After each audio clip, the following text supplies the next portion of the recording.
हमारा टॉपिक है वो मध्यकालीन भारत में मुगल कालीन संस्कृति और शिक्षा है। अब देखिए, मुगल काल में संस्कृति कैसी थी, शिक्षा का क्या स्वरूप था, वो सारा का सारा हम इसमें डिस्कस कर रहे हैं। देखिए, मुगल कालीन या मुगल काल में प्रत्येक मस्जिद में एक मकतब होता था जहां छात्रों को शिक्षा दी जाती थी। क्या होता था? मकतब, यानी मकतब।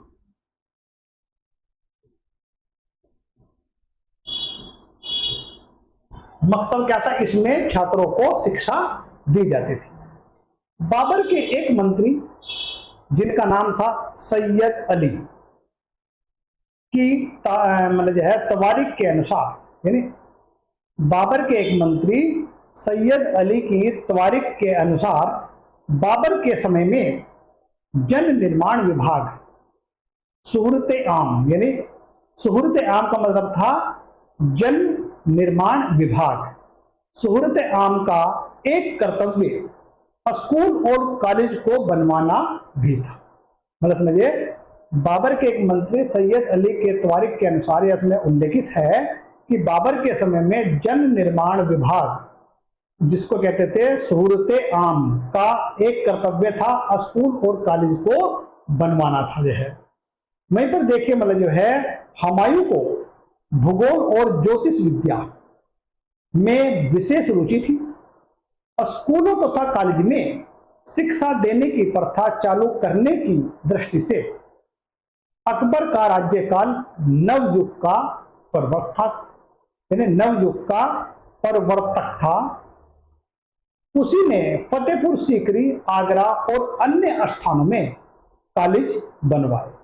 मतलब समझिए, एक तरह से मतलब यह है, अगर हम अकबर के काल की बात करते हैं, अकबर के राज्यकाल जो है वहीं पर शिक्षा देने या चालू रखने का एक नवीन काल था। मतलब है अब मुस्लिम शिक्षा की दशा में सुधारने के उद्देश्य से उसने, यानी अकबर ने, इसके पाठ्यक्रम में कुछ परिवर्तन किए। धार्मिक सहिष्णुता की अपनी नीति से अनुप्रमाणित अकबर ने आगे चलकर मदरसों, यानी उच्च विद्यालय कॉलेज में हिंदू की शिक्षा का प्रबंध कर दिया। मतलब समझिए, एक तरह से मतलब जो है अकबर ने, मतलब देखिए, फतेहपुर सीकरी, आगरा, अन्य स्थानों में कॉलेज बनवाए और मुस्लिम शिक्षा की दशा में सुधारने के उद्देश्य से अकबर ने इसके पाठ्यक्रम में कुछ परिवर्तन किए। और वहीं पर धार्मिक सहिष्णुता की नीति के तहत, यानी नीति के से अनुप्रमाणित अकबर ने आगे चलकर मदरसों, यानी उच्च विद्यालय कॉलेजों में हिंदुओं की शिक्षा का भी प्रबंध कर दिया।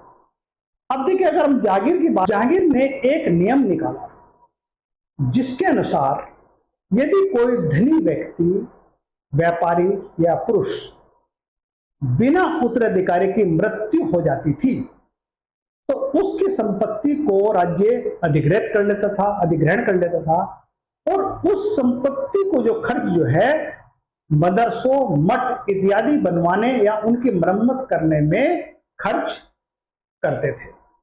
वहीं पर देखिए, महाराज शाहजहां ने दिल्ली में एक कॉलेज स्थापित किया और शाहजहां ने दारुल बक या दारुल बका नामक कॉलेज को, जो नष्ट प्राय स्थिति में था, उसकी मरम्मत कराई। कौन सी मरम्मत कराई? मतलब जो है इसने, शाहजहां ने दारुल बका नामक कॉलेज की मरम्मत कराई। मुगल राज परिवार में उत्पन्न दारा शिकोह भारत के सबसे बड़े विद्वानों में से एक थे। यानी ये बहुत बड़ा विद्वान था, बहुत ज्ञाता था हर चीज का। जो है वह अरबी फारसी संस्कृत का बहुत बड़ा विद्वान और बहुत बड़ा ज्ञाता था। कौन? ये था हमारा दारा शिकोह की बात कर रहे हैं। दारा शिकोह ने कुछ प्रसिद्ध पुस्तकों का फारसी में लेखन भी किया और वहीं पर देखिए, मतलब जो है जिनमें प्रमुख थे उपनिषद, भगवत गीता, योग वशिष्ठ आदि। रामायण का फारसी में अनुवाद, मुस्लिम संतों की सूची और सूफी दर्शन में भी बहुत सी पुस्तक दारा शिकोह ने लिखी थी।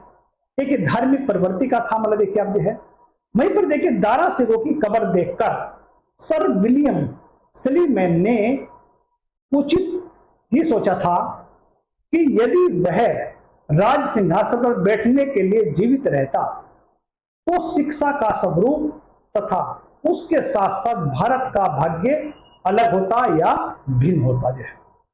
वहीं पर देखिए हम बात करते हैं मतलब जो है देखिए दारा शिकोह जो है एक वही दारा शिकोह था जब देखो शाहजहां जो है अपने से जो है अपना उत्तराधिकारी बनाना चाहता था।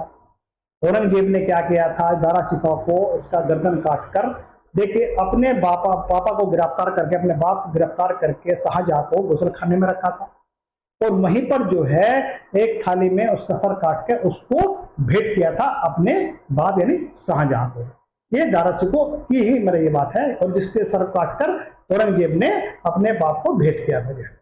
अब देखिए बाबर की जो पुत्री गुलबदन बेगम, जिसने जो है एक बहुत विद्वान स्त्री थी, जिसने हुमायूंनामा को लिखा और हुमायूं की भतीजी उसका नाम था सलीमा मुल्तानी, जिसने अनेक फारसी पद लिखे।